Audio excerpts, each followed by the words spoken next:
Yes, eh bien, salut Audric et enchanté de t'avoir ici. En vrai, moi, je t'avais encore jamais vu en face to face. Et Salut du Mathéo. coup, heureux de t'avoir ici. Et est-ce que tu pourrais te présenter vite fait pour qu'on sache qui tu es, tout Eh simplement? ben écoute, merci pour l'invitation. Moi c'est Audric. J'ai une agence marketing qui s'appelle Edigma que j'ai lancée depuis juin 2025.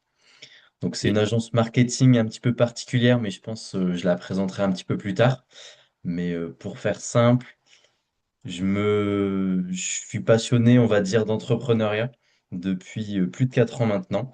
Et, euh, et je pense que j'aurai le temps un petit peu de présenter tout mon parcours, tout ce que j'ai fait lors de ces 4 dernières années jusqu'à aujourd'hui. Ok, eh bien, écoute, ça tombe bien que l'entrepreneuriat, ça te passionne, du coup, hein, parce que c'est le sujet de cette vidéo. Et du coup, bah, ça me mène à la première question. Qu'est-ce qui te passionne le plus dans l'entrepreneuriat, du coup? Euh, Qu'est-ce qui me passionne le plus? Alors franchement, j'ai fait plusieurs activités différentes, différents business. J'ai fait du trading, de l'investissement, de la gestion de patrimoine, de l'achat-revente, de la rédaction d'e-book. Là, j'ai une agence marketing, donc j'ai touché à pas mal de choses. J'ai toujours trouvé beaucoup de plaisir là-dedans et je pense que ce qui explique que je suis en quelque sorte passionné par l'entrepreneuriat, c'est que je vois plus loin que l'entrepreneuriat. Pour moi, l'entrepreneuriat, c'est un moyen et c'est ce qui me permet de, un, atteindre mes objectifs euh, financiers et d'autres objectifs derrière tout ça. Et également parce que je me sens libre, en fait, quand je travaille pour moi, quand je suis libre de mon organisation, libre du temps, de comment je m'organise. J'adore ça, en fait, et ça explique pourquoi est-ce que je pourrais dire que je suis en quelque sorte passionné par l'entrepreneuriat. Yes, bah ouais, je vois très bien. Je pense que je suis un peu pareil. Je pense que ça vient de là, le fait, je vois à fond dans l'entrepreneuriat. Il y a un peu ce besoin de liberté, je ressens, de beaucoup d'entrepreneurs. Et j'ai l'impression, plus en France, je sais pas ce que tu en penses par rapport à ça, mais tu vois, avec le fait qu'il y ait l'éducation nationale, etc., et que du coup, t'es pas mal de personnes qui se sentent pas forcément. Moi, je sais que dès la seconde, j'ai quitté l'éducation nationale parce que ça m'allait pas, tu vois, et du coup, ça m'a amené à l'entrepreneuriat. Mais... Ben, déjà, le système scolaire est français et il y a beaucoup de défauts. Il a des avantages, mais il y a des défauts également. Et je pense que justement, depuis quelques années, les gens commencent à étouffer en France avec toutes les régulations françaises, européennes. C'est, c'est asphyxiant et l'école n'aide pas du tout. Et du coup, en fait, je pense que les gens, ils ont besoin très clairement de liberté. Je pense depuis le Covid, il y a eu beaucoup de jeunes Français qui se sont intéressés à l'entrepreneuriat, dont moi, hein, moi le premier. Euh, j'en fais partie. Et je pense que ça explique justement cette prise de recul sur le système scolaire et sur le chemin traditionnel qu'ont les Français. Yes, c'est clair. Ok, mais de toute façon, on va passer à des questions un peu plus, plus axées entrepreneuriat. Et du coup, comment est-ce que tu es tombé dedans, toi? Est-ce que c'est arrivé comme ça, justement, grâce, justement, avec ce qu'on disait, le système scolaire, ou c'est quelque chose qui est implémenté depuis longtemps? Alors, je, j'ai commencé l'entrepreneuriat donc il y a en septembre 2021 en me formant aux crypto-monnaies. Et en fait, il y a eu, je pense, deux voire trois facteurs principaux qui m'ont poussé à cela. Le premier, c'est que ça a été le premier été où j'ai travaillé en tant que job d'été. Donc, j'ai eu ma première paye. Donc là, déjà, j'ai un petit peu goûté à l'argent, on va dire. C'était un petit peu moins de 2 000 euros, donc c'est pas non plus des sommes Peut-être que... astronomiques, mais pour une première paye, tu vois, ça fait toujours son petit effet.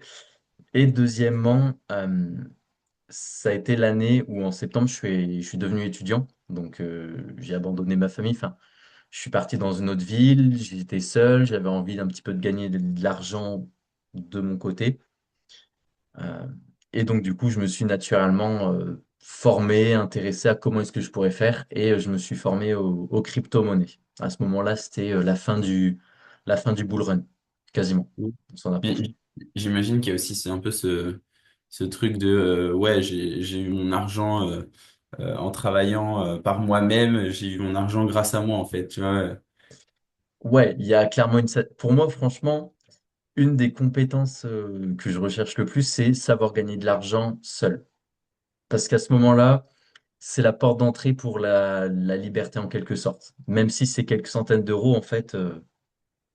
Ouais, c'est clair. Puis à chaque fois, ça englobe plein de compétences. Ça Ah englobe ouais, pas juste cette compétence, quoi. Donc ouais, c'est clair. C'est clair. ouais. Ça a été quoi, toi, ta plus grosse victoire? Que ce soit personnelle ou dans l'entrepreneuriat, tu vois. Pas forcément par rapport à ton entreprise, tu vois. Ça peut être aussi personnel, un truc qui t'a fait, ouais, ça fait du bien encore quand j'y repense, tu vois.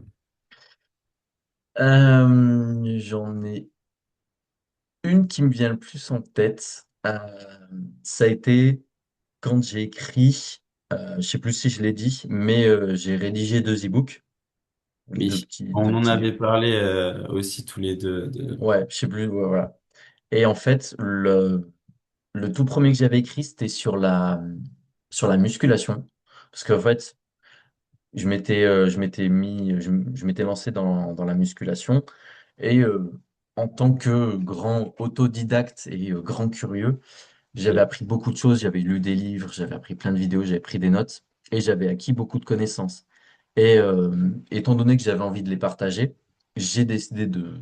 Je me suis dit, bah, je vais écrire un e-book, comme ça, ce sera un moyen simple pour les partager.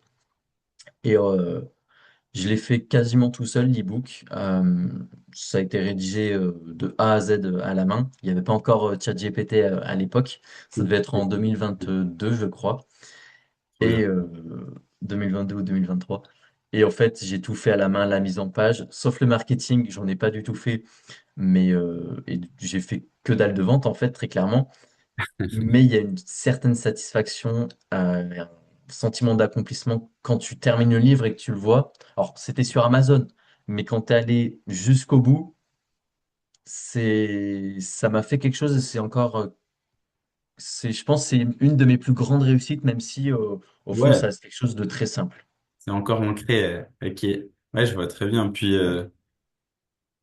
ouais, puis c'est clair que quand tu postes le truc, c'est sur Amazon, tu vois, même si t'as pas fait de vente, bah, c'est là, Ouais, quoi. C'est c'est fait. ça. Trop bien. Et du coup, au contraire, ça a été quoi pour toi le plus gros échec, tu vois? Et peut-être, du coup, j'imagine le plus gros apprentissage aussi, parce que derrière, il y a l'échec, mais il y a aussi ce que tu apprends de ça. S'il y en a Des un, hein, échecs, peut-être qu'on n'a des pas. si, parce que je pense j'en ai pas mal. Enfin, j'en ai pas mal. Je réfléchis aux plus gros échecs parce qu'en fait, les échecs, je les vois pas comme un échec dans le sens où ça fait partie du chemin et ça fait partie du travail. Donc, pour moi, un échec, c'est pas quelque chose de mauvais, loin de là. Donc, j'aurais l'échec qui m'est le premier venu en tête, ce serait quand je faisais du trading sur le marché des changes, donc le Forex. Euh, J'en ai fait pendant un an et demi. J'avais pour objectif de valider une propre firme. Donc, pour faire simple, en fait, c'est une entreprise qui va te prêter du capital pour que tu trades avec. Ok. Euh, et en fait, tu as des phases de test à réussir pour pouvoir débloquer ce capital-là.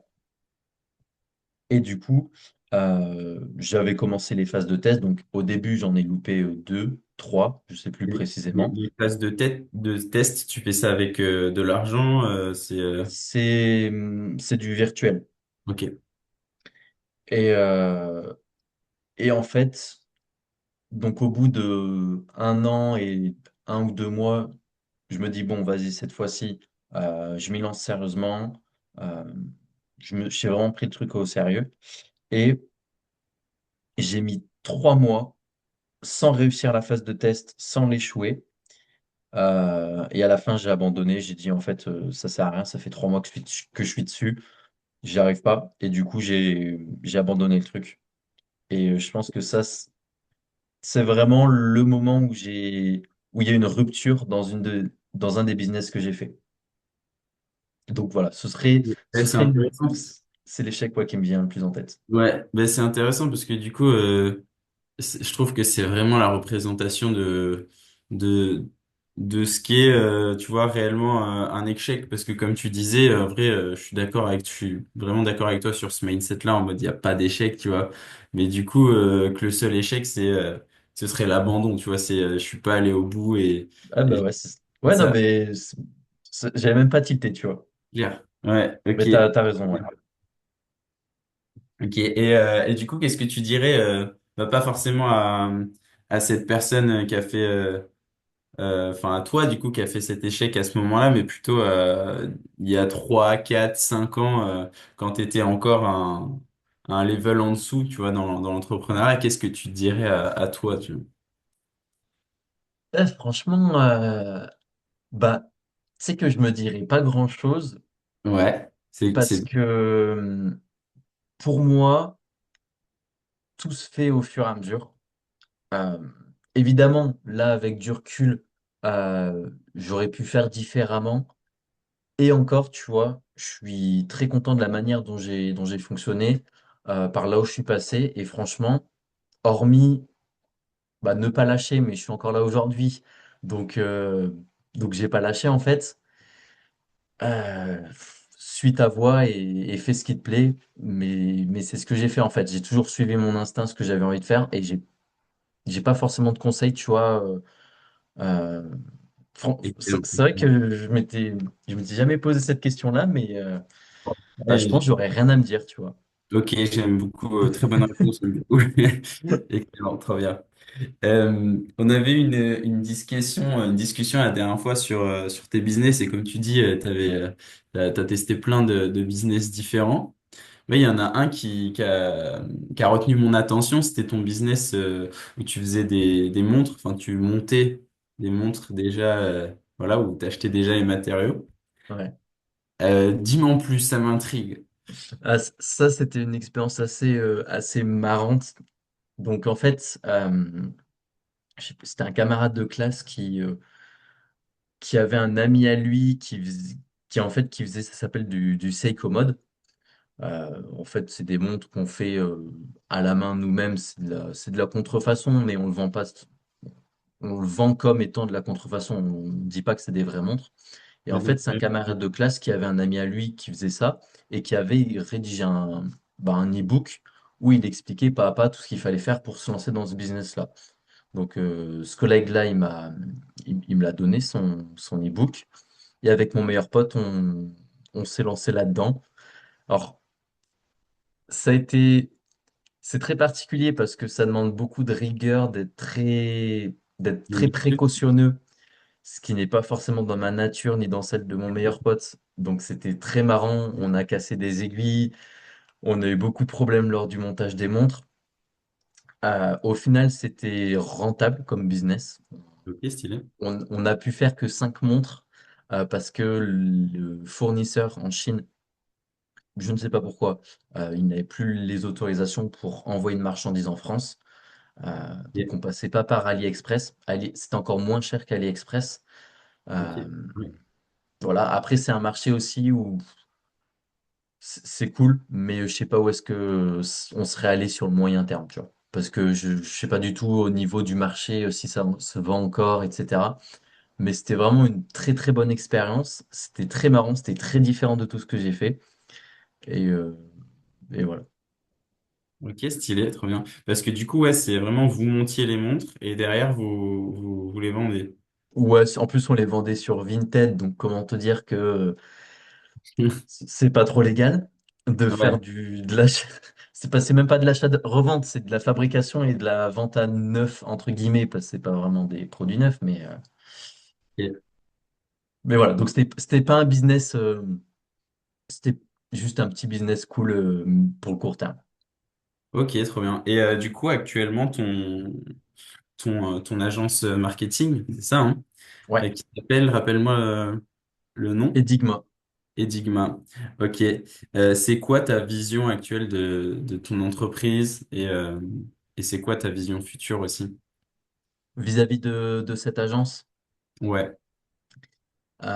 Alors, déjà, cette agence marketing, en fait, j'aime pas le terme agence marketing. Je vois ça comme quelque chose un peu de... Enfin, j'ai une mauvaise image des agences marketing en règle générale. Donc, c'est un petit peu... Du j'en ai quand... terme, Comment? du terme Le... agence Ouais, marketing. le terme en soi, pour moi, ça fait entrepreneur à deux balles qui vend un petit truc à la con, qui cherche des Ah clients ouais. toute la journée et qui sert à rien, en fait. Ok, Euh, moi je trouve ça plutôt, je trouve ça plutôt un peu classe, mais c'est vrai que derrière il y a quand même ce ok. truc où tu, bah, Ou tu t'arrives pas trop à savoir ce que c'est, tu vois, il y a un peu ce flou, je trouve. c'est très personnel, hein, c'est très Ouais. personnel, mais je sais pas, c'est mon avis, voilà. J'ai peut-être totalement tort. Mais du coup, moi, j'ai adopté une vision un petit peu différente de ça, et j'ai fait le choix déjà de me spécialiser sur un marché précis, donc le marché du nettoyage, en France, Belgique et Suisse. Donc déjà, j'ai fait ce choix-là. Et ensuite, deuxième différence, c'est que au lieu de me concentrer, par exemple, et de proposer soit de la fabrication de sites internet, soit de faire de la publicité pour un client, soit, j'en sais rien, d'autres choses, j'ai décidé de proposer un sorte de packaging où vraiment je m'occupe de tout le parcours prospect, donc c'est-à-dire le moment où le prospect va découvrir l'entreprise, donc à partir de publicité, jusqu'au moment où il va devenir client. Donc je m'occupe de tout ça. Donc il y a tunnel de vente, publicité, gestion des rendez-vous, prise de contact avec les prospects, etc. Donc ça englobe plus de choses, j'ai moins de clients, c'est des clients plus importants, de plus grosse taille et qui rapportent bien évidemment plus. Donc voilà, c'est une agence marketing, mais j'ai voulu faire un petit peu différemment. Et du coup, pour Yes. répondre à ta question, où est-ce que je me vois dans les années à venir avec cette agence-là? Euh, D'ici 3 à 5 ans, j si je reste sur le marché du nettoyage, hein, peut-être que j'évoluerai vers d'autres marchés, mais c'est de devenir vraiment spécialiste et expert sur ce marché-là et de devenir en fait en quelque sorte, un incubateur, un partenaire de croissance de référence pour tout le marché francophone. Donc c'est-à-dire que dans 3 à 5 ans, s'il y a une entreprise qui veut passer de 1 million d'euros de chiffre d'affaires annuel à 3 millions, ben, il y a une personne à appeler, c'est moi, tu vois. Donc Ok. ce serait ça mon objectif. Yes. Enigma est là. Ok, trop bien. Excellent. Euh, Il y a un, il y a un truc, justement, tu disais ça, le terme, par exemple, agence marketing, ça t'allait pas. Et si je me souviens bien, juste le thème marketing, en fait, c'était aussi un truc c'est un truc qui est assez controversé actuellement, tu vois.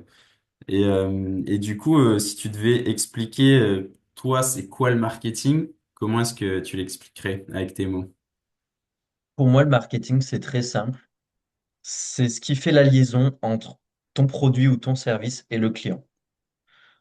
Ok. Et en fait, enfin, c'est aussi simple que ça. Et c'est, tu mets en avant ton produit aux bonnes personnes, euh, aux personnes qui en ont besoin. Et après, ben, si le marketing est bon et si ton produit répond à un besoin, ben, il y a pas de raison de ne pas faire de vente. Yes. Voilà, très simplement. Ok, très bien, excellent. Je sais pas si tu as vu actuellement, il y a un truc qui tourne pas mal, c'est un gars qui a rempli des bouteilles d'eau avec de l'eau du robinet et qui les a vendues en mode premium, tu vois, la, la bouteille à 1000 balles. Je sais pas s'il les a vendues réellement, mais il a vraiment fait cette expérience de A à Z où il vlog tout, tu vois, et où il veut prouver que justement, c'est pas ton offre qui est le plus important mais la manière dont tu le vends. Et du coup, j'aimerais savoir ce que tu en penses par rapport à ça, tu vois, parce que moi, je trouve quand même que bah, avoir une bonne offre, c'est quand même essentiel. Mais d'un autre côté, je trouve qu'il a vraiment pas tort quand il dit ça. Et actuellement, c'est vrai que, en fait, on est presque à un business de l'attention, tu vois, et de requiert, voilà. Alors, alors, sur le court terme, il a totalement raison. Il pourra faire des ventes à 1000 euros. Sur le moyen long terme, j'y crois pas du tout.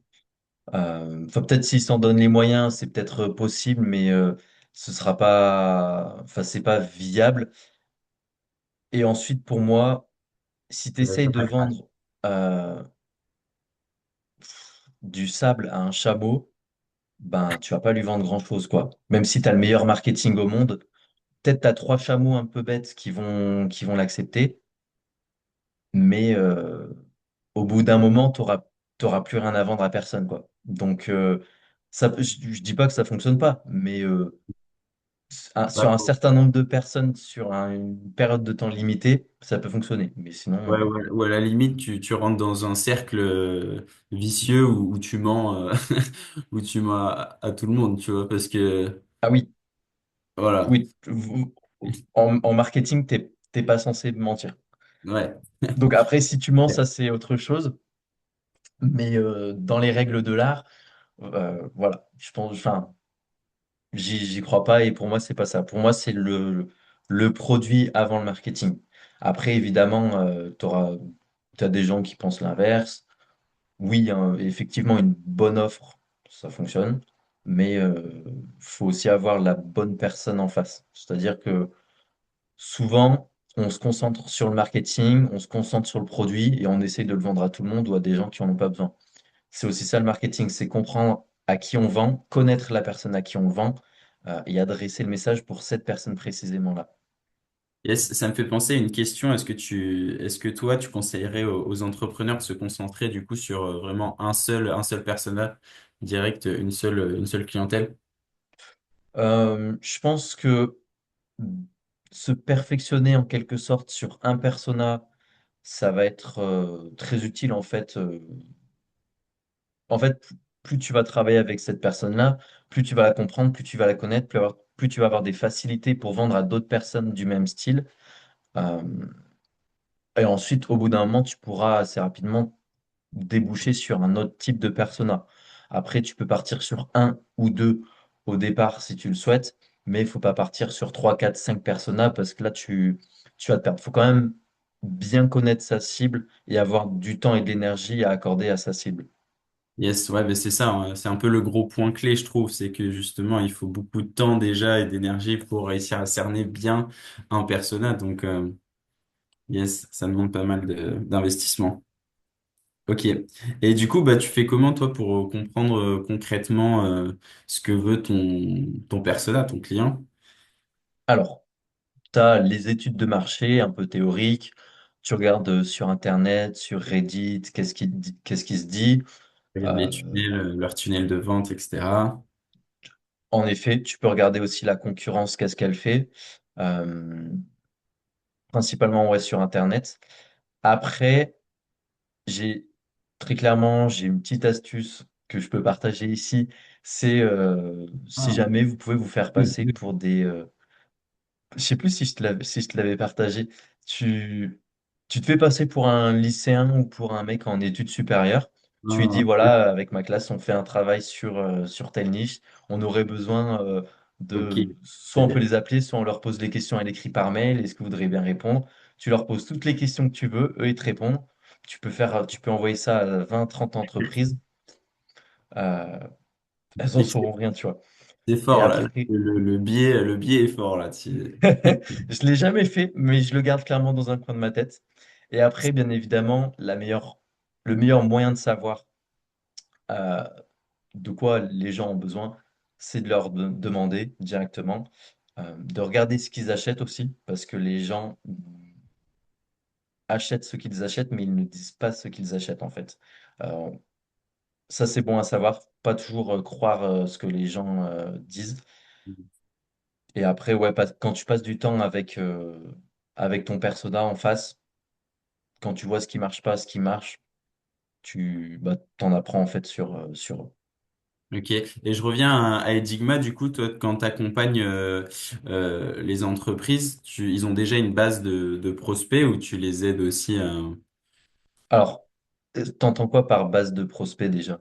Bah, ils ont déjà, ouais, ils ont déjà mis en Une client. place, hein? Tu veux dire, est-ce qu'ils ont déjà une clientèle? Ouais, c'est ça. Est-ce qu'ils ont déjà une clientèle ou... C'est ça, ouais.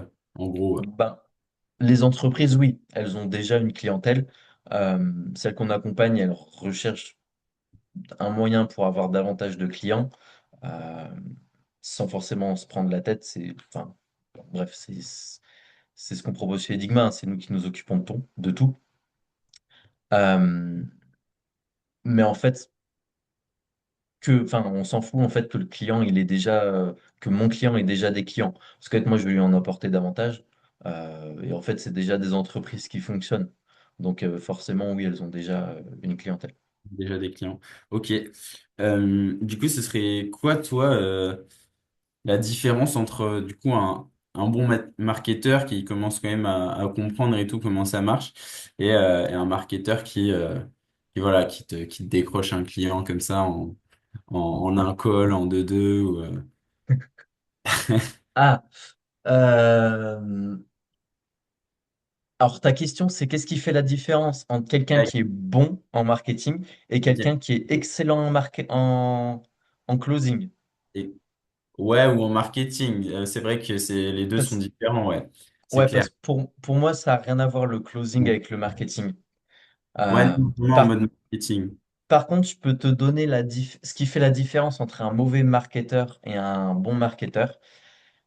Un mauvais marketeur, c'est quelqu'un qui va construire son message en fonction de ce qu'il pense de la personne.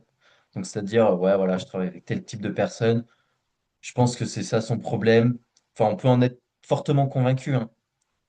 Tandis que un bon marketeur, ça va être quelqu'un qui va mettre de côté son instinct et qui va adresser son message en fonction vraiment des retours qu'il a sur le terrain ou de toutes ces études qu'il a fait et qui ne va justement pas être créatif, mais qui va être curieux. Ouais, c'est clair. Et je dirais même plus loin en disant un bon businessman, en fait. Je trouve que plus ça va, plus je me dis, en fait, enfin, c'est sûr même, mais quand tu es un bon businessman, un bon entrepreneur, en fait, plutôt, euh, tu te lies pas à tes émotions. Enfin, c'est pas que t'as pas d'émotions, au contraire, mais c'est que vraiment quand tu fais de l'analyse, quand tu fais des recherches et tout, faut vraiment être carré, quoi. Penser pragmatique, sinon t'es mort, quoi. Et penser, et vraiment pas tomber dans l'émotionnel en mode, ah ouais, je kifferais que ça se passe comme ça, je kifferais acquérir un client de cette manière-là, etc. Et je trouve que c'est un des trucs les plus durs sur le long terme, tu vois. C'est de toujours revenir à cette pensée en mode, ok, faut que ce soit ok, il faut que ce soit pragmatique et pas que je commence à... À se laisser aller. C'est ça. Après, justement, enfin, après m'être enseigné, etc., il faut laisser du laisser aller dans le sens où faut laisser un peu de désordre, de chaos dans sa vie entrepreneuriale. Euh, Parce qu'on reste quand même enfin, des animaux et on peut pas tout le temps tout contrôler toute la journée et tout. Et faut savoir aussi se laisser aller, se laisser suivre son instinct. Dans le marketing, on peut, mais comme je vous l'ai dit, voilà, le plus intéressant, on peut se laisser aller au niveau de la créativité, du copywriting, etc. Mais voilà, faut avoir un minimum de rigueur. Mais voilà, je pense que dans la vie entrepreneuriale, faut aussi savoir. Faut lâcher du lait. Ouais, voilà, exactement.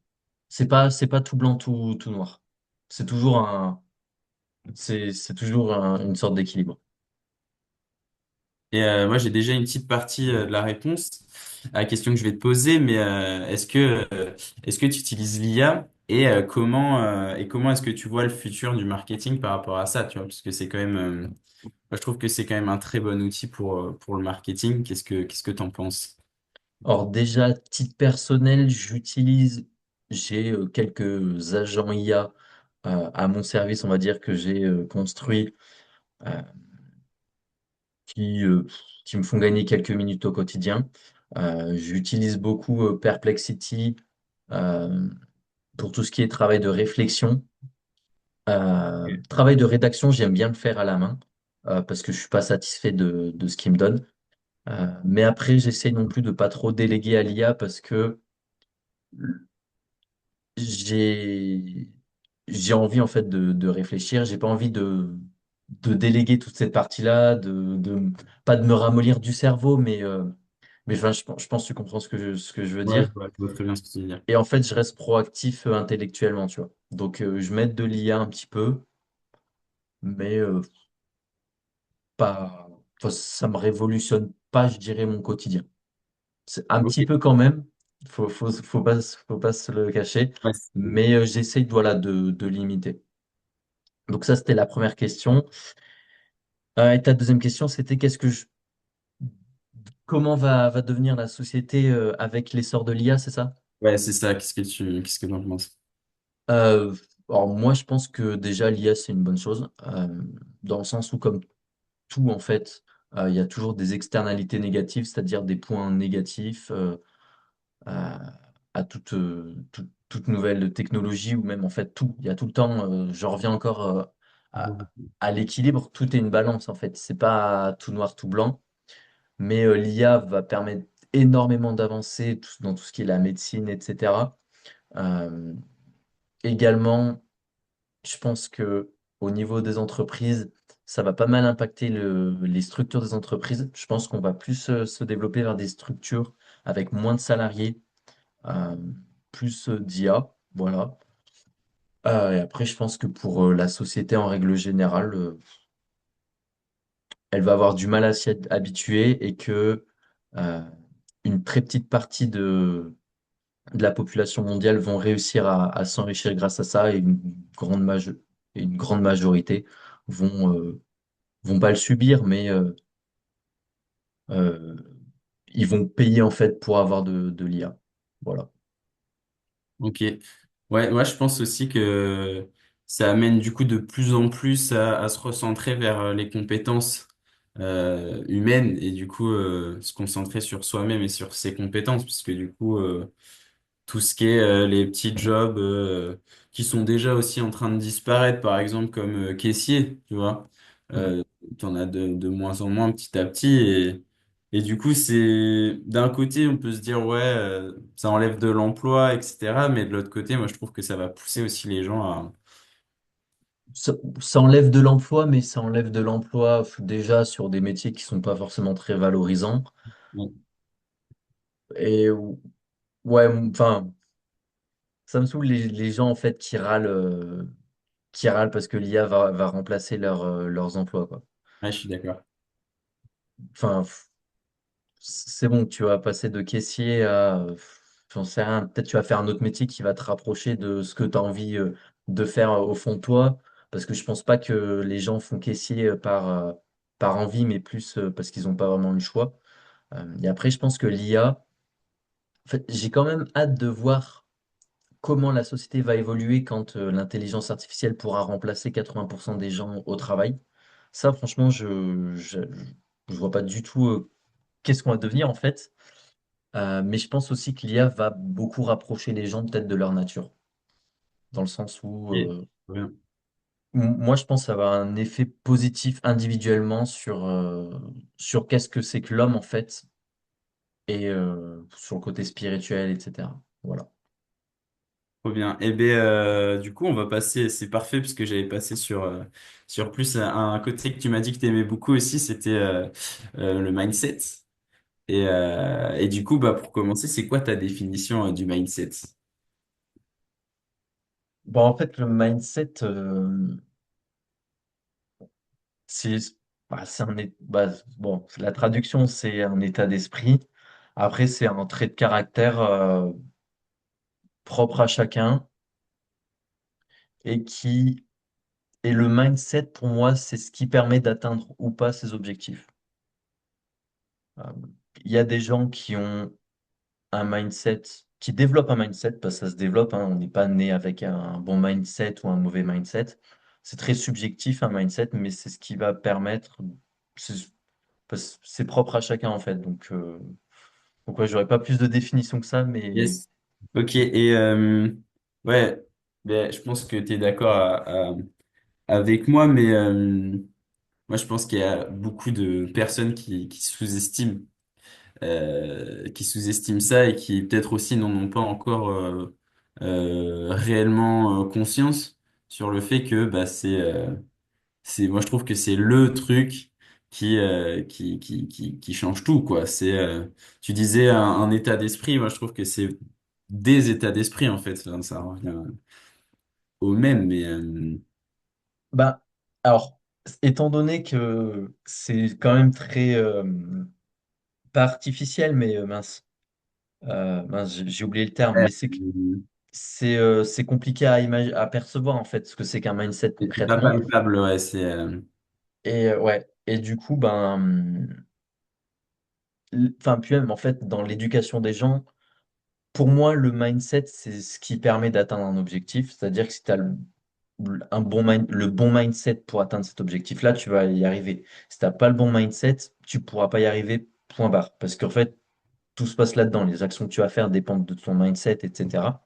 Et en fait, enfin, personne nous dit que les petites actions que tu vas faire au quotidien, que le fait d'aller au sport au lieu de rester sur ton canapé, bah, tout ça, c'est des conséquences de ton mindset et c'est ça qui construit ton avenir. Mais ça, personne ne te l'apprend à l'école. yes. Et toi, tu m'as l'air d'être quelqu'un qui a l'air assez enthousiaste, j'ai l'impression, dans la vie de tous les jours, et excellent. Et est-ce que c'est quelque chose qui justement a arrivé avec le temps en le travaillant, ou est-ce que c'est quand même, pas dire dès la naissance, tu vois, mais est-ce que c'est quelque chose que tu as... Alors, je me souviens d'une pote au lycée, au collège, qui me disait tout le temps, t'es tout le temps souriant en fait. Et c'est vrai que dès que je parle avec quelqu'un, tout de suite, très rapidement, j'ai le sourire. Je saurais pas dire pourquoi. Euh, je saurais pas l'expliquer. C'est voilà, c'est ma nature. Je suis comme ça. Euh, et après, peut-être ça s'est peut-être développé euh, en fait, quand on est bien dans sa peau, quand on est bien dans sa vie, on est plus solaire. Et étant donné que je suis quelqu'un de bien dans ma vie et depuis plusieurs années, depuis 4 ans en fait, très clairement. Bon, même avant, j'allais très bien aussi, hein, mais depuis 4 ans, je sens très clairement que ma vie a changé. Et je pense que ça joue également beaucoup sur les relations humaines que j'ai et sur le côté un petit peu solaire que je peux avoir. Ouais. Ok, et c'est quoi qui a fait la diff durant ces 4 ans, tu vois, est-ce qu'il y a eu un changement? Est-ce que c'est plein de petits changements? Je pense que c'est pas mal plus ça, mais Ouais, franchement, je sais que je suis. Bah, enfin, c'est logique, je suis pas le même homme qu'il y a 4 ans, mais tout s'est fait petit à petit et ça suit son cours. Alors peut-être que parfois dans la vie, il y a des périodes où il y a des gros chocs et où là, bah, tu changes énormément. Euh, j'ai pas eu d'événement de ce cas-là, ou en tout cas qui m'aurait fait changer brutalement. Donc ça a tout été fait petit à petit, mais ça yes. peut aussi se passer ouais, par à-coup.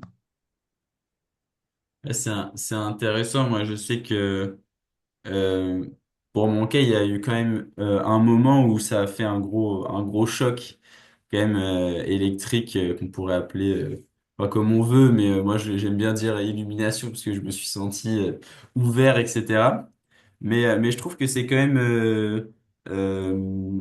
des efforts quand même du quotidien avant que ça devienne euh, naturel et même si ça reste quand même des efforts, tu vois, de tous les jours. Est-ce que tu vois des points clés, des habitudes clés, du coup, qui sont rentrées, qui se sont ancrées, qui sont mises en place dans ta routine par rapport à ça? Euh, Très clairement, le sport. Je sais que donc je vais à la salle et je sais que j'y vais. Déjà, c'est programmé, c'est-à-dire que tel jour, je sais quand est-ce que je vais à la salle et je m'y tiens tout le temps parce qu'en fait, je sais qu'un écart là-dessus va engendrer un autre écart sur autre chose qui va engendrer un autre écart sur autre chose. J'en parle en connaissance de cause, c'est-à-dire que j'ai déjà essayé, où je me suis dit, bah écoute, je vais gagner 2 heures dans ma journée. Au final, ces 2 heures, elles se sont transformées en procrastination. Euh, et du coup, depuis, je sais que je me tiens à toutes les séances que j'ai prévues. Donc ça, c'est un premier point.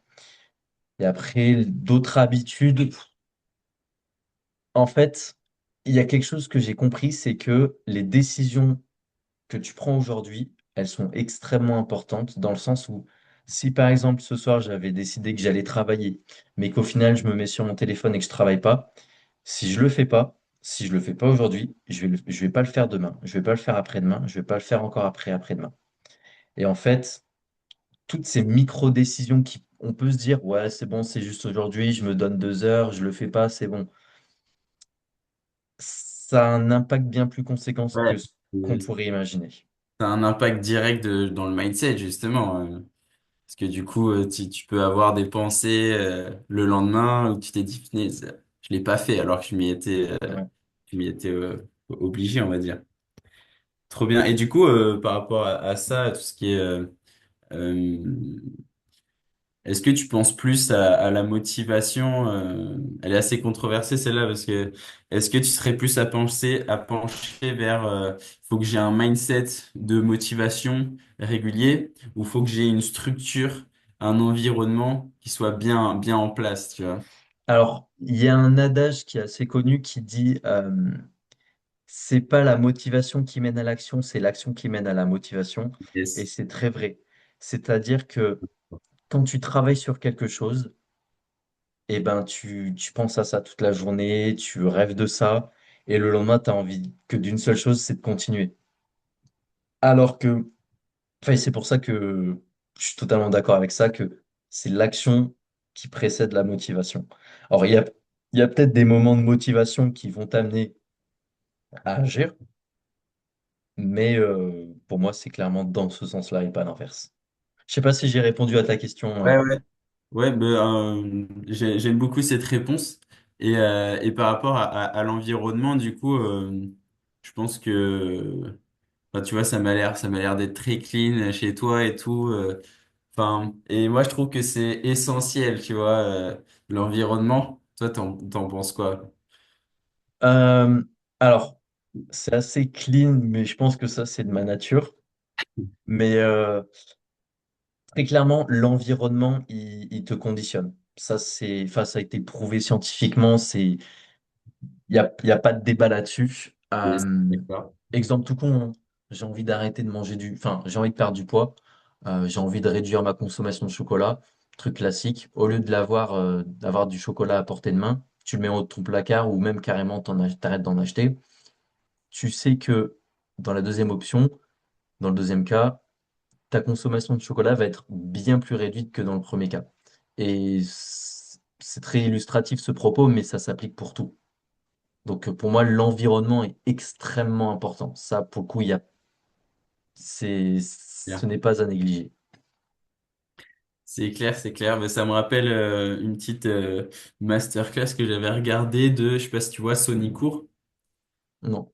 Ok, c'est un très bon youtubeur et il parlait de ça justement et il parlait de vous voulez arriver à une destination, une vie de rêve, voilà. La destination, c'est on va dire la vie de rêve. Et sauf que vous avez cet environnement là actuel. Donc, en fait, vous pourrez pas arriver à cette vie de rêve tant que vous n'avez pas l'environnement qui crée, en fait, cette vie de rêve. Et c'est clairement ça, hein, on en revient à ce que tu disais, c'est l'environnement, ça conditionne, en fait, ça fait tout. Mais en fait, on a abordé les deux choses qui permettent d'atteindre un objectif. Très clairement, c'est l'environnement et c'est le mindset. Yes. Et, et en fait, imaginons, j'ai envie, je dis n'importe quoi, de devenir milliardaire. Le Audric d'aujourd'hui n'est pas capable de devenir milliardaire. Et parce que j'ai pas le bon mindset, j'ai pas les bonnes compétences, j'ai pas le bon environnement, que ce soit au niveau de l'ambiance, mais également au niveau des relations. Enfin, il y a plein de choses. Et donc pour moi, c'est vraiment environnement et mindset. Les deux. Les deux trucs à retenir, trop bien. Ouais, très clairement, ouais. Ok, trop bien. Est-ce que, question plus personnelle, est-ce que toi, tu médites et est-ce que tu arriverais à déceler, par exemple, des habitudes de méditation qui sont pas forcément, tu vois, quand on parle méditation, on pense direct à Bouddha ou à un gars qui est assis comme ça et qui médite. Mais en vrai, la méditation, c'est marcher, c'est rêver. Il y a plein de manières de méditer. Est-ce que toi, tu vois des manières comme ça un peu différentes? Alors, je ne médite pas au sens de... C'est vrai que j'ai eu une période où j'avais médité et je pense avoir vu quelques effets au niveau du relationnel. J'avais l'impression d'attirer plus les gens. Voilà. Mais après, j'ai arrêté parce que, enfin, j'ai pas réussi à m'y tenir. Par contre, j'ai quelque chose que j'utilise depuis plusieurs années et qui serait en fait une sorte de méditation, c'est d'écouter la même musique en boucle. Ah Je ouais, fais ça. ça par exemple, soit quand je suis à la salle, des fois j'ai la même musique pendant 1 heure, soit des fois je suis dehors avec ma musique, elle tourne en boucle et je sais pas, je me sens bien. Pareil quand je suis dans une voiture par exemple, pas quand je conduis, quand je suis passager, j'aime bien avoir la même musique et ça tourne en boucle. Et je pense que ça c'est, enfin, c'est une sorte de méditation et Ouais. moi j'applique celle-là. Yes, bah ça me fait bien sourire parce que j'ai remarqué le même truc il y a pas longtemps ouais, que je méditais pas mal comme ça aussi. Ok, tu fais pareil, tu... Ouais, ouais, et je le fais plus qu'avant. Avant, ça m'arrivait de temps en temps et maintenant, quand je trouve une musique, je la mets en boucle et ça peut durer un bon petit moment. Ben, en fait, ça, je me suis rendu compte que c'était en quelque sorte un outil de méditation quand j'ai lu le livre Les outils des géants. Et Ouais, ça me dit un truc, mais j'aimerais bien le lire, je l'ai pas encore. en fait, c'est une sorte, alors je sais plus du tout de qui il est, de qui est l'auteur, mais en fait, c'est un livre qui explique les habitudes des personnes successful qui ont réussi. Et justement, il y en avait plusieurs qui avaient cette habitude-là. Par exemple, soit pour se concentrer pour travailler, soit pour méditer. Et ça m'a marqué. Et du coup, et depuis, en fait, je me rends compte que bah, c'est une sorte de motivation, de méditation, pardon. Yes, trop bien. Mais ça me fait penser, du coup, qu'est-ce que tu conseillerais aux gens comme livre? Parce que moi, je trouve que c'est deux trucs qui sont, ça fait partie des trucs les plus game changer, je trouve. Tu vois, lire un livre et tomber sur Ouais. des mots des phrases qui te parlent, bah, derrière, ça change des trucs, ça te motive, etc., quoi. Alors, pour ce qui va être du marketing, très clairement, les livres de Alex Hormozy, donc 100 millions de dollars offer, Money Model, Leads, euh, excellent. Pour ce qui est Ok. de l'entrepreneuriat en règle générale, tout le monde n'a pas eu la chance de réussir, tout le monde n'a pas eu la chance de quitter ses études. Qui est un livre que j'ai lu au début et qui m'a énormément marqué. Après, les biographies, je trouve ça très intéressant, mais voilà, je vais rester déjà Yes. pour ce qui est du marketing et de l'entrepreneuriat, je conseille ces livres-là qui sont vraiment très, très faciles à lire et qui apportent beaucoup, beaucoup de réponses. Trop bien. Bah, les biographies, ça fait un moment que je veux en acheter. Je l'ai toujours pas fait. Je sais pas pourquoi. Mais ouais, ça Bah, t'emmène dans la vie du gars. Du coup, c'est, bah, si tu veux, enfin, moi j'ai lu celle de Warren Buffett, elle est très bien, voilà, si tu t'intéresses à l'investissement. Elon Musk, qui était sympa. Et Phil Knight, le créateur de Nike. oui. Ça a été bah, je crois, un des premiers livres que j'ai lu. Et je vais le relire très prochainement. Et Ok. voilà, qui est très, très, très intéressant, très bien écrit aussi. Trop bien. Est-ce que ça te dit un truc, changer de paradigme, changer de vie, de Bob Proctor? Alors, Proctor, ça me parle, mais son livre, non. Yes. Bah, je te le conseille. Moi, c'est un des livres qui m'a fait beaucoup changer de mindset et voir beaucoup de choses. Parce que du coup, en fait, dans le livre, il te le rabâche de plein de manières différentes, mais où justement, il te fait comprendre que ouais, tu t'es conditionné des choses mentalement, tu vois, ton mindset actuellement, c'est ça, parce que il s'est passé ça, etc., etc., et qu'en fait, tu as clairement le pouvoir de changer ton mindset grâce à ton mindset, en fait. Tu vois. Ok, Et, ouais, et j'ai bien kiffé, donc je le conseille vraiment. ce serait ta recommandation. Ce serait ma recommandation. Ok. Même si, ouais, il y a plein de livres. Ouais, il y en a tellement. C'est Il y en a trop. c'est clair, c'est clair. Euh, est-ce que pour toi, l'entrepreneuriat, ça se rapproche d'une science, d'un art ou d'une quête personnelle? Ah, je me suis jamais posé la question. Science, art ou quête personnelle? Eh ben, j'ai envie de te dire, en fait, c'est les trois. Ouais. Franchement, les trois correspondent très bien à... C'est un art parce que chacun le vit à sa façon, l'exprime à sa façon. C'est une science parce que ça reste une science molle, mais on a des plus ou moins vérités. Et science, art, et le dernier, c'était quête personnelle. Bah, très clairement, hein. Donc, Très clairement, ouais. c'est vrai que j'avais jamais vu l'entrepreneuriat sous ce prisme-là, mais ouais, les trois iraient très bien, je pense. Ouais, c'est sympa à voir comme ça, je trouve, parce que ouais, c'est vrai que du coup, ça englobe bien pas mal de points de l'entrepreneuriat. Et c'est vrai qu'en fait, c'est trop bien. Enfin, C'est c'est ce que je pense. C'est c'est mon ultra avis. complet. C'est ultra Ouais. complet, en fait. Ouais. Euh, Là, si tu étais à ma place et que tu faisais l'interview, qu'est-ce que tu te poserais comme question à toi actuellement pour passer un level, un step Alors, ta, ta question, ce serait, quelle question est-ce que je me poserais pour... à toi-même, ouais, pour passer un step? Eh ben, bah, je sais pas, parce que en temps normal, je me la serais déjà posée, je pense. Non, mais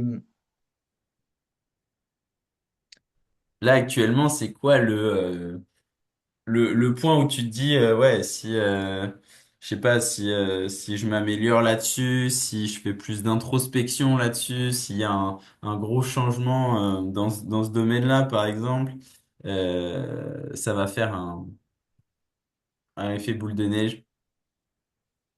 ben, non, franchement, j'en ai aucune idée parce que enfin, je prends beaucoup de recul sur mes décisions, sur ma vie en règle générale.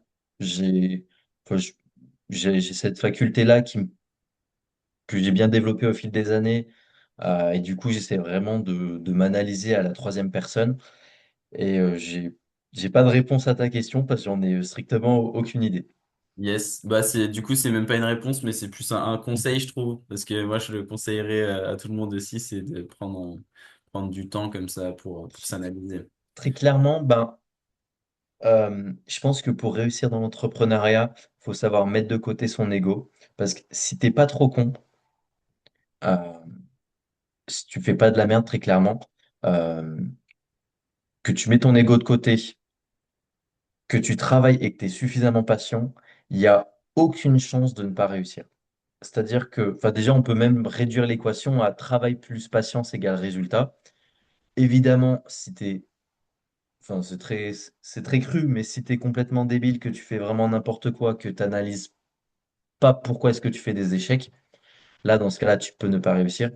Mais si tu es normalement constitué, que tu travailles et que tu es patient, il n'y a pas de raison. Ok. Question suivante. Ouais. Euh, Si tu devais repartir de zéro avec 1000 balles, qu'est-ce que tu ferais comme business là actuellement? Est-ce que tu repartirais sur Enigma ou est-ce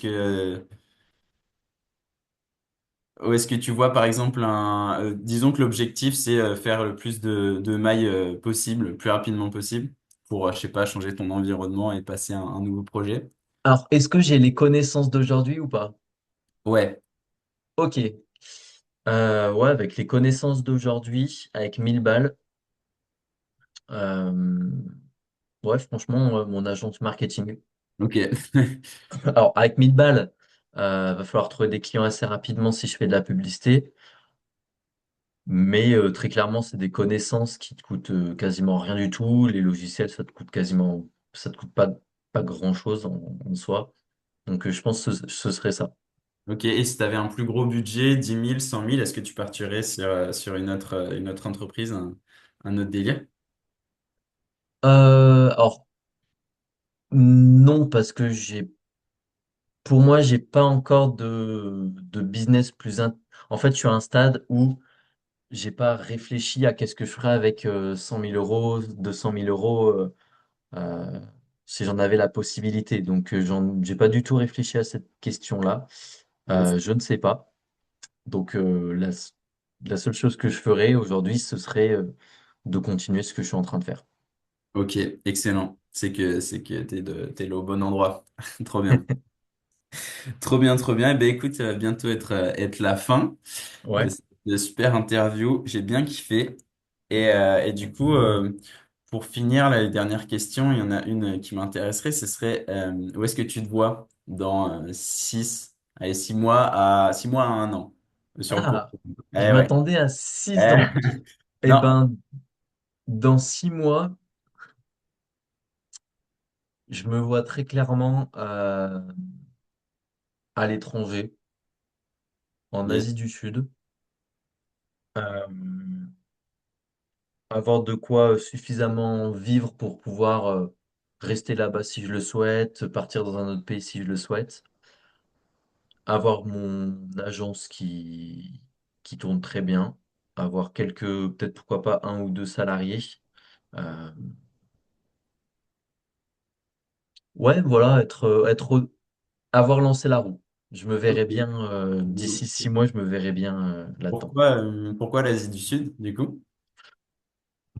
Parce que l'Amérique, ça me tente pas du tout, déjà. Ouais. L'Afrique non plus. Et après, l'Asie, j'aime beaucoup tout ce qui est Japon, Chine. En fait, je sais pas pourquoi, j'adore l'Asie. Et je suis attiré par cette culture, par ces paysages. Et parce que pour moi, c'est là-bas que l'avenir économique va se développer. Donc voilà toutes les réponses qui font que je pense que dans les années qui suivent, je vais plus me tourner vers ce côté de l'hémisphère. Ok, trop bien. Si tu devais me poser une question, ce serait laquelle, du coup, à mon tour? Euh, je pense que j'en aurais plein, Ouais. mais parce qu'en Allez, plus, dans cette allez, interview, on a abordé pas mal ouais, de pas mal sujets, de trucs, ouais. donc faut quelque chose qu'on n'ait pas abordé. Deux questions, si tu veux. Ça fait plus, ça réduit un peu la difficulté. Euh, Bah déjà, c'est quoi ton objectif dans l'entrepreneuriat à toi? Pourquoi est-ce que tu es là-dedans? Ok. Euh, Bah, de une, moi j'ai vraiment eu ce côté avec le système scolaire où j'ai pas kiffé. Donc ça m'a vite amené là-dedans. Et actuellement, pourquoi je suis là-dedans? Parce qu'à la limite, j'aurais peut-être pu trouver aussi un job qui me convienne bien, que je kiffe. Et en vrai, c'est ce que j'ai fait parce que du coup, là, pendant que je fais mon entreprise, je suis aussi en train de garder des enfants. Et c'est un taf que je kiffe. Mais derrière, c'est clairement déjà de une, on n'est pas assez valorisé en tant qu'employé, salarié, etc. Et même je trouve, euh, comment dire, en tant que Français, franchement, on est chanceux comparé à beaucoup de personnes. Mais d'un autre côté, j'ai toujours l'impression qu'il y a un cadre et que je peux pas vraiment. Je pense que c'est pour ça. Je pense que j'ai vraiment cette tendance à aimer sortir des cadres ou plutôt me créer mon propre cadre pour derrière envoyer. Moi, je trouve que moi, je la vois beaucoup comme ça, la notion de liberté, c'est réussir à créer son cadre pour évoluer dans son cadre, tu vois. Et derrière, si tu as envie d'ouvrir un peu les portes, Ouais. Et je suis totalement d'accord avec ta notion de la liberté. Et du coup, j'ai une deuxième question, plus ouais, philosophique. ok. C'est pour toi, c'est quoi le but d'une vie? Pourquoi est-ce qu'on est sur Terre? Euh, Yes. Qui es-tu, Mathéo? Euh, Pourquoi est-ce qu'on est sur Terre? Moi, je pense qu'on est tous sur Terre pour accomplir sa mission, tu vois. Je pense qu'on est tous sur Terre. Je pense qu'on a tous quelque chose d'unique. Pour moi, les hommes, ils sont on va dire fondamentalement, tu vois, de manière physique, de manière spirituelle, on est entre guillemets, enfin, c'est pas entre guillemets, on est tous pareils, mais, tu vois, dans notre âme Et ouais, dans notre âme, on est vraiment tous différents et on a tous, pour moi, une mission de vie à aller chercher.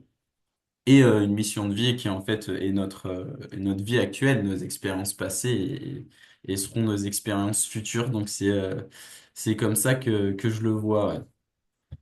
Ok, intéressant. Yes, mais je veux bien ton avis là-dessus.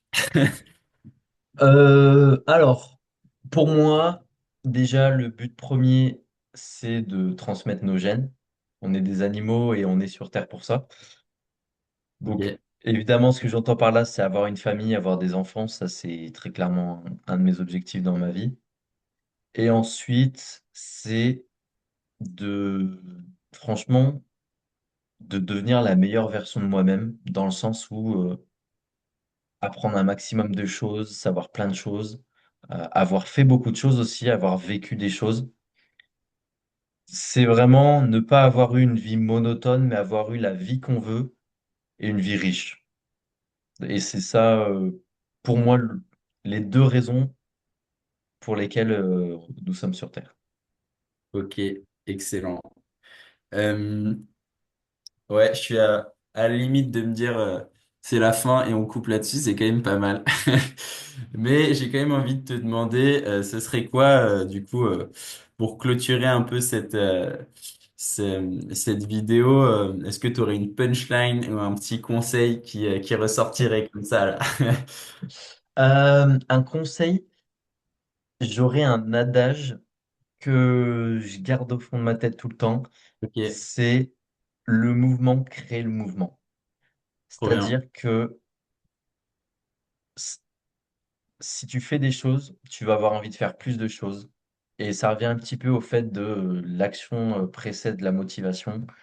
Et en fait, quand on comprend ça, il faut pas lâcher et c'est plus facile de continuer plutôt que d'abandonner. C'est clair. Excellent. J'aime beaucoup. J'aime beaucoup. Eh ben écoute, c'était un super moment, j'ai kiffé. Et J'ai ben, kiffé tout pareil. partager ce moment avec toi. Trop bien. Et est-ce que tu aurais où est-ce qu'on peut te retrouver sur tes réseaux, etc. Eh ben, j'ai un compte LinkedIn. Vous pouvez me retrouver là-bas. Vous pouvez également retrouver mon site internet avec Edigma. Euh, Principalement, ce sera sur LinkedIn. J'ai pas de réseau pro pour l'instant. Voilà. Yes, trop bien. Eh bien écoute, si vous êtes chaud d'aller rencontrer un peu plus Audric, c'est sur LinkedIn que ça se passe. Ce sera avec plaisir. Ouais, trop bien. Ben, je vous le souhaite.